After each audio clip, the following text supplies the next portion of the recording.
नमस्कार, मैं नमन आचार्य। इस शो में आपका स्वागत है। हमारा अगला चैप्टर है दी एज ऑफ इंडस्ट्रियलाइजेशन, यानी कि औद्योगिकरण का युग।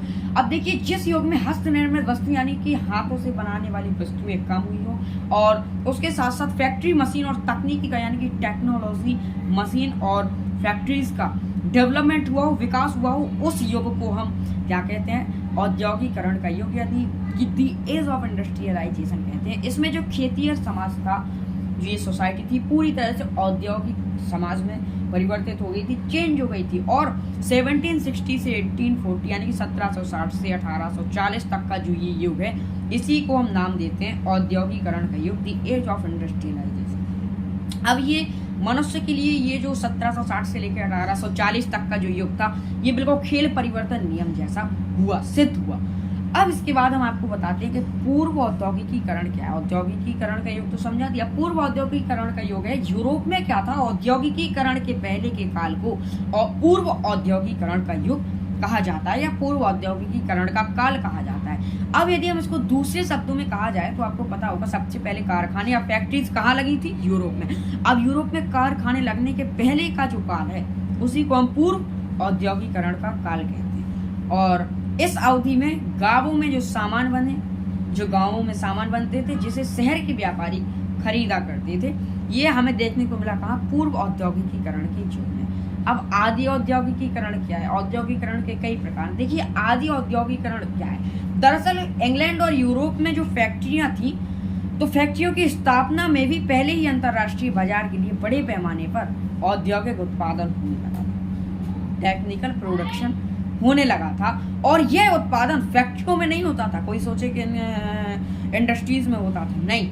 बहुत सारे इतिहासकार औद्योगिकरण के जो इस चरण को आदि औद्योगिकीकरण का नाम दे देते हैं कई बड़े इतिहासकार। तो आदि औद्योगिकरण, पूर्व औद्योगिकरण और औद्योगिकीकरण का युग, जो कि हमने आपको बताया। अब है व्यापारियों का गांवों पर ध्यान देने का कारण, यानी कि जो व्यापारी थे बड़े बड़े, वो गांवों पर भी ध्यान देने लगे थे। क्या है ऐसा? शहरों में ट्रेड और क्राफ्ट गिल्ड जो था, बहुत शक्तिशाली होते थे और इस प्रकार के संगठन प्रतिस्पर्धा और कीमतों पर अपना नियंत्रण रखते थे। वे नए लोगों को बाजार में काम शुरू करवाते थे और इसीलिए किसी भी व्यापारी के लिए शहर में नया व्यवसाय शुरू करना मुश्किल होता था। ये थी पूरी कहानी व्यापारियों के ध्यान देने की, किस पर?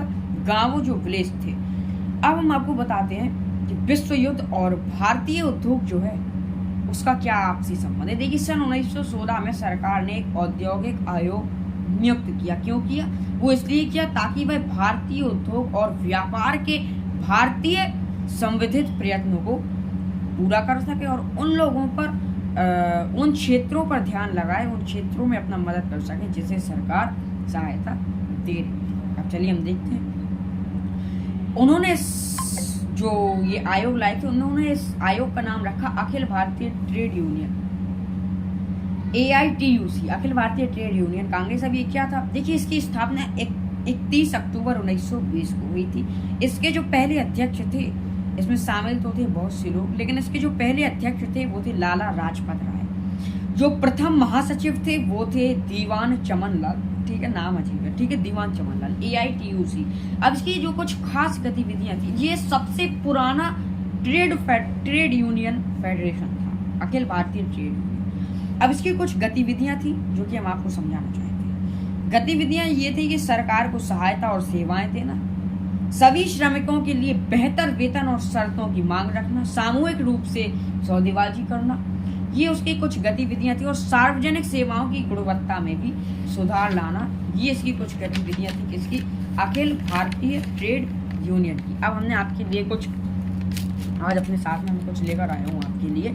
राजनीतिक प्रचार करना और औद्योगिक कार्यवाही करना, ये चीजें थी। अब हम आपके लिए कुछ लाए एक और अच्छा सा आंकड़ा, वो है कारखानों की शुरुआत।